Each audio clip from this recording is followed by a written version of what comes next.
भाई मेरे को एक बात समझ में नहीं आती है, जैसे तुम लोग बड़े यूट्यूबर्स को सपोर्ट करते हो, किसी छोटे यूट्यूबर की वीडियो आते हैं उसको स्किप क्यों कर देते हो। एक बार उसकी वीडियो को देखो, उस बंदे ने मेहनत की होती है भाई। और हाँ, सब्सक्राइब और लाइक करने के पैसे थोड़े ना लगते हैं यार, तो थोड़ा सा सपोर्ट दिखा दिया करो छोटे YouTubers. Hello everyone, welcome back to Dabus Learning. I hope कि आप लोग अच्छे होंगे और बोर्ड एग्जाम की तैयारी अच्छे से कर रहे होंगे। तो मैं हूं अनुराधा और आज की वीडियो में हम करने वाले हैं क्लास 10th हिंदी का चैप्टर नौबत खाने में इबादत का प्रश्न उत्तर। तो चलिए, time is money, so let's go start. पहले पाठ के बारे में ब्रीफली जान लेते हैं ताकि आपको अलग से कोई एमसीक्यू या समरी का वीडियो देखने की ज़रूरत न पड़े और पाठ आपको अच्छे से समझ में आ जाए। इस पाठ के लेखक है यतिंदर मिश्र। नौबत खाने में इबादत प्रसिद्ध शहनाई वादक उस्ताद बिस्मिल्लाह खां पर रोचक शैली में लिखा गया व्यक्ति चित्र है। याद रखिएगा, व्यक्ति चित्र। यतिंदर मिश्र ने बिस्मिल्लाह खां का परिचय तो दिया ही है, साथ ही उनकी रुचियों, उनकी संगीत की साधना और लगन को संवेदनशील भाषा में व्यक्त किया है। उन्होंने यह भी स्पष्ट किया है कि संगीत एक आराधना है और इसका विधि विधान होता है, इसका शास्त्र है और इस शास्त्र से परिचय आवश्यक है। जो लोग संगीत सीखते हैं, सिर्फ परिचय ही नहीं, उसका अभ्यास भी जरूरी है और अभ्यास के लिए गुरु शिष्य परंपरा जरूरी है, पूर्ण तन्मयता जरूरी है, धैर्य जरूरी है, मंथन जरूरी है। वह लगन और धैर्य बिस्मिल्लाह खां में रहा है, तभी तो 80 वर्ष की उम्र में भी उनकी साधना चलती रही है। बिस्मिल्लाह खां का बचपन का नाम था अमीरुद्दीन। तो चलिए, इसका पहला प्रश्न है, शहनाई की दुनिया में डुमरांव को क्यों याद किया जाता है? डुमरांव एक्चुअली बिहार में स्थित है। तो इसका उत्तर है, मशहूर शहनाई वादक बिस्मिल्लाह खां का जन्म डुमरांव गांव में ही हुआ था। इसके अलावा शहनाई बजाने के लिए रीड का प्रयोग होता है। रीड अंदर से पोली होती है जिसके सहारे शहनाई को फूंका जाता है। रीड नरकट से बनाई जाती है और नरकट एक प्रकार की घास होती है जो डुमरांव में मुख्यतः सोन नदी के किनारे पाई जाती है। इसी कारण शहनाई की दुनिया में डुमरांव का महत्व है। लेखक कहता है कि डुमरांव का इतिहास में कोई खास महत्व नहीं है, लेकिन महत्व भी बहुत है, क्योंकि वहाँ बिस्मिल्लाह खां का जन्म हुआ था और जो शहनाई बजाई जाती है उसमें जो घास का प्रयोग किया जाता है वह भी डुमरांव में ही पाया जाता है। और डुमरांव सोन नदी के किनारे है बसा हुआ और वो घास भी सोन नदी के किनारे ही पाया जाता है। इस तरह से डुमरांव का महत्व बढ़ जाता है। दूसरा प्रश्न है, बिस्मिल्लाह खां को शहनाई की मंगल ध्वनि का नायक क्यों कहा गया है?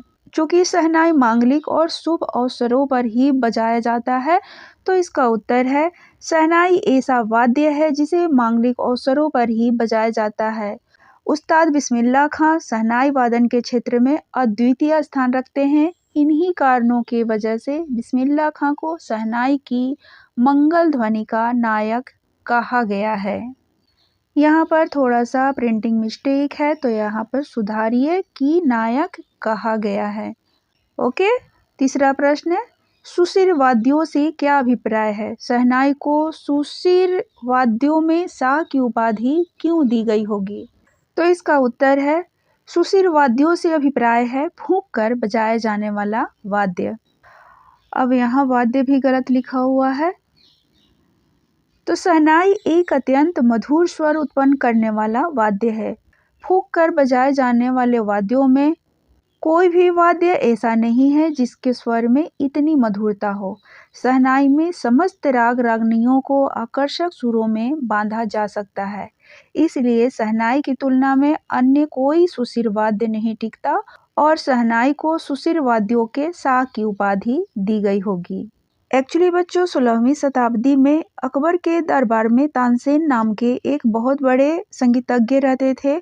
उन्हीं के द्वारा रची बंदिश में शहनाई, मुरली, वंशी, श्रृंगी एवं मूर्छंग आदि वाद्यों का वर्णन आया है और वहीं से शहनाई का प्रचलन बढ़ा या बना।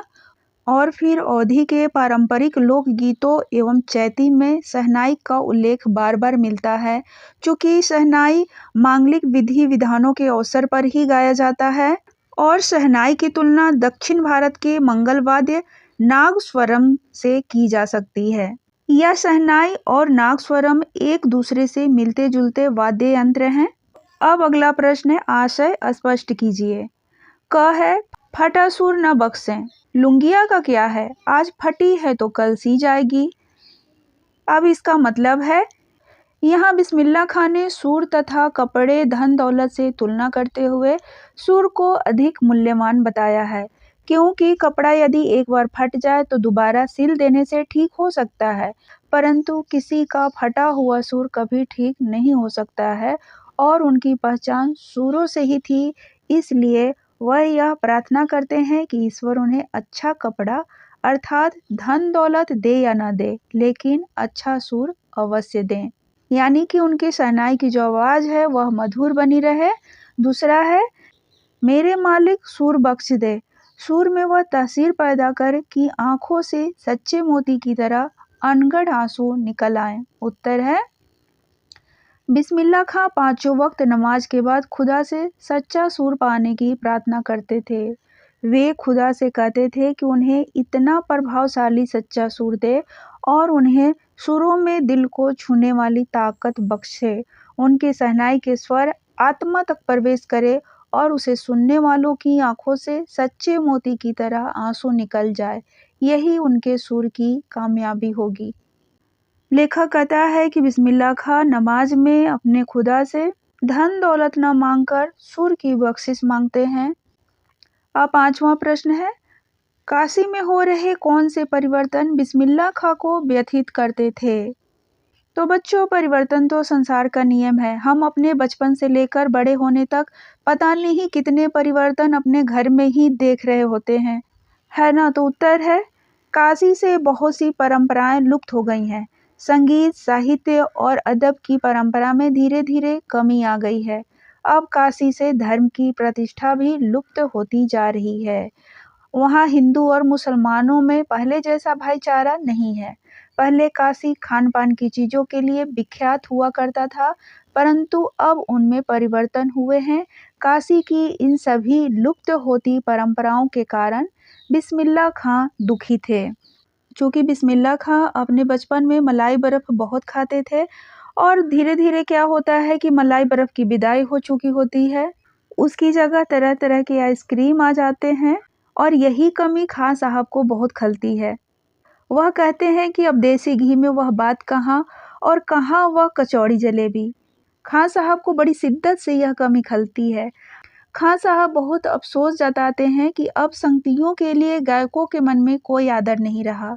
संगति वो होती है बच्चों, जो गायक के साथ संगत करता है, जैसे तबला पे हारमोनिया बजाता है, कोई सितार बजाता है, तो ये सब संगतकार हैं। एक आपका पोएम भी है संगतकार।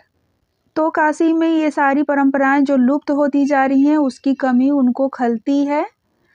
छठा प्रश्न है, पाठ में आए किन प्रसंगों के आधार पर आप कह सकते हैं कि बिस्मिल्लाह खां मिली जुली संस्कृति के प्रतीक थे? तो क का उत्तर है, बिस्मिल्लाह खां मिली जुली संस्कृति के प्रतीक थे। उनका धर्म मुस्लिम था। मुस्लिम धर्म के प्रति उनकी सच्ची आस्था थी, परंतु वे हिंदू धर्म का भी सम्मान करते थे। मुहर्रम के महीने में 8वीं तारीख के दिन खां साहब खड़े होकर शहनाई बजाते थे। वह दाल मंडी में फातमान के करीब 8 किलोमीटर की दूरी तक पैदल रोते हुए नौहा बजाते जाते थे। इसी तरह इनकी श्रद्धा काशी विश्वनाथ जी के प्रति भी अपार थी। वे जब भी काशी से बाहर रहते थे, तब विश्वनाथ व बालाजी मंदिर की दिशा की ओर मुंह करके बैठते थे और उसी ओर शहनाई बजाते थे।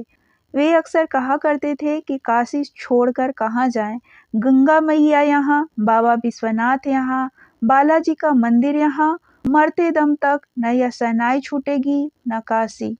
वे अक्सर कहा करते थे कि क्या करें मियाँ, ये काशी छोड़कर कहाँ जाएं, गंगा मैया यहाँ, बाबा विश्वनाथ यहाँ, बालाजी का मंदिर यहाँ, यहाँ हमारे खानदान की कई पुश्तों ने शहनाई बजाई है। हमारे नाना तो वहीं बालाजी मंदिर में बड़े प्रतिष्ठित शहनाईबाज रह चुके हैं। अब हम क्या करें, मरते दम तक न यह शहनाई छूटेगी न काशी। जिस जमीन ने हमें तालीम दी, जहाँ से अदब पाई, वो कहाँ और मिलेगी। शहनाई और काशी से बढ़कर कोई जन्नत नहीं इस धरती पर हमारे लिए। इन शब्दों से आप समझ सकते हैं बिस्मिल्लाह खां को और काशी के प्रति उनके लगाव को। अब ख है, वे वास्तविक अर्थों में एक सच्चे इंसान थे। इसका उत्तर है, बिस्मिल्लाह खां एक सच्चे इंसान थे। वे धर्मों से अधिक मानवता को महत्व देते थे। हिंदू तथा मुस्लिम धर्म दोनों का ही सम्मान करते थे। भारत रत्न से सम्मानित होने पर भी उनमें घमंड नहीं था। दौलत से अधिक सुर उनके लिए जरूरी था। पाठ में एक जगह आया है कि काशी के पास उस्ताद बिस्मिल्लाह खां जैसा लय और सुर की तमीज़ सिखाने वाला नायाब हीरा रहा है, जो हमेशा से दो कौमों को एक होने व आपस में भाईचारे के साथ रहने की प्रेरणा देता रहा। दोस्तों, वीडियो आप लोगों को अच्छा लग रहा है तो लाइक करते चलिए। आप लोग लाइक करने में बहुत कंजूसी करते हैं। सब्सक्राइब आप लोग करें न करें, लेकिन लाइक जरूर कर दीजिए प्लीज। अब 7वां प्रश्न है, बिस्मिल्लाह खां के जीवन से जुड़ी उन घटनाओं और व्यक्तियों का उल्लेख करें जिन्होंने उनकी संगीत साधना को समृद्ध किया। तो उत्तर है इसका, बिस्मिल्लाह खां के जीवन में कुछ ऐसे व्यक्ति और कुछ ऐसी घटनाएं थी जिन्होंने उनकी संगीत साधना को प्रेरित किया। पहली घटना है, बालाजी मंदिर तक जाने का रास्ता रसूलन बाई और बतूलन बाई के यहाँ से होकर जाता था। इस रास्ते से कभी ठुमरी, कभी टप्पे, कभी दादरा की आवाजें आती थी। इन्हीं गायिका बहनों को सुनकर उनके मन में संगीत की ललक जागी। दूसरा है, बिस्मिल्लाह खां जब सिर्फ 4 साल के थे तब छुपकर अपने नाना को शहनाई बजाते हुए सुनते थे। रियाज के बाद जब उनके नाना उठकर चले जाते थे तब अपनी नाना वाली वही शहनाई ढूंढते थे और उन्हीं की तरह शहनाई बजाना चाहते थे। तीसरा है, मामू जान अली बख्श जब शहनाई बजाते बजाते सम पर आ जाते तो बिस्मिल्लाह खां धड़ से एक पत्थर जमीन में मारा करते थे। इस प्रकार उन्होंने संगीत में दाद देना सीखा। बचपन में जब उन्हें दाद देना नहीं आता था तो एक पत्थर जमीन पर मारकर दाद देते थे। चौथा है, बिस्मिल्लाह खां कुलसुम की कचौड़ी तलने की कला में भी संगीत का आरोह अवरोह देखा करते थे। जब कचौड़ी डाली जाती थी तो छन छन की आवाज आती है ना, उसी से आरोह अवरोह जो संगीत में होता है उसकी वो कल्पना करते थे। 5वां है, बचपन में वे बालाजी मंदिर पर रोज शहनाई बजाते थे। इससे शहनाई बजाने की उनकी कला दिन प्रतिदिन निखरने लगी। अब है रचना और अभिव्यक्ति का प्रश्न। बिस्मिल्लाह खां के व्यक्तित्व की कौन कौन सी विशेषताओं ने आपको प्रभावित किया। तो उत्तर है इसका, बिस्मिल्लाह खां के व्यक्तित्व के निम्नलिखित बातें हमें प्रभावित करती हैं। कौन कौन सी बातें। पहला है, अपने खुदा के प्रति उनके मन में अगाध भक्ति थी। दूसरा है, मुस्लिम होने के बाद भी उन्होंने हिंदू धर्म का सम्मान किया तथा हिंदू मुस्लिम एकता को कायम रखा। तीसरा है, भारत रत्न की उपाधि मिलने के बाद भी उनमें घमंड कभी नहीं आया। वे एक सीधे साधे तथा सच्चे इंसान थे। 5वां, उनमें संगीत के प्रति सच्ची लगन तथा सच्चा प्रेम था। 6ठा, वे अपनी मातृभूमि से सच्चा प्रेम करते थे। अब 9वां प्रश्न है, रचना और अभिव्यक्ति का। मुहर्रम से बिस्मिल्लाह खां के जुड़ाव को अपने शब्दों में लिखिए। उत्तर, मुहर्रम पर्व के साथ बिस्मिल्लाह खां और शहनाई का संबंध बहुत गहरा है। मुहर्रम के महीने में शिया मुसलमान शोक मनाते थे, इसलिए पूरे 10 दिन तक उनके खानदान का कोई व्यक्ति न तो मुहर्रम के दिनों में शहनाई बजाता था और न ही संगीत के किसी कार्यक्रम में भाग लेते थे। 8वीं तारीख खां साहब के लिए बहुत ही महत्वपूर्ण होती थी। इस दिन खां साहब खड़े होकर शहनाई बजाते और दाल मंडी में फातमान के करीब 8 किलोमीटर की दूरी तक पैदल रोते हुए नौहा बजाते हुए जाते थे। नौहा एक ऐसा वाद्य यंत्र है जो शोक के दिनों में बजाया जाता है। इन दिनों कोई राग रागिनी नहीं बजाई जाती थी। उनकी आंखें इमाम हुसैन और उनके परिवार के लोगों की शहादत में नम रहती थी। 10वां प्रश्न है, बिस्मिल्लाह खां कला के अनन्य उपासक थे। तर्क सहित उत्तर दीजिए। उत्तर, बिस्मिल्लाह खां भारत के सर्वश्रेष्ठ शहनाई वादक थे। वे अपनी कला के प्रति पूर्णतया समर्पित थे। उन्होंने जीवन भर संगीत को संपूर्णता व एकाधिकार से सीखने की इच्छा को अपने अंदर जिंदा रखा। वे अपने सुरों को कभी भी पूर्ण नहीं समझते थे, इसलिए खुदा के सामने वे गिड़गिड़ा कर कहते, मेरे मालिक एक सुर बख्श दे। सुर में वह तासीर पैदा कर कि आंखों से सच्चे मोती की तरह अनगढ़ आंसू निकल आए। खां साहब ने कभी भी धन दौलत को पाने की इच्छा नहीं की, बल्कि उन्होंने संगीत को ही सर्वश्रेष्ठ माना। वे कहते थे, मालिक से यही दुआ है, फटा सुर न बख्शे। लुंगिया का क्या है, आज फटी है तो कल सी जाएगी। इससे यह पता चलता है कि बिस्मिल्लाह खां कला के अनन्य उपासक थे। इसी के साथ एक वाकया पाठ में आया है कि किसी दिन एक शिष्य ने डरते डरते खां साहब को टोका, बाबा आप यह क्या करते हैं, इतनी प्रतिष्ठा है आपकी, अब तो आपको भारत रत्न भी मिल चुका है, यह फटी तहमत न पहना करें, अच्छा नहीं लगता। जब भी कोई आता है आप इसी फटी तहमद में सबसे मिलते हैं, यानी तहमद यानी लुंगी जिसको कहते हैं।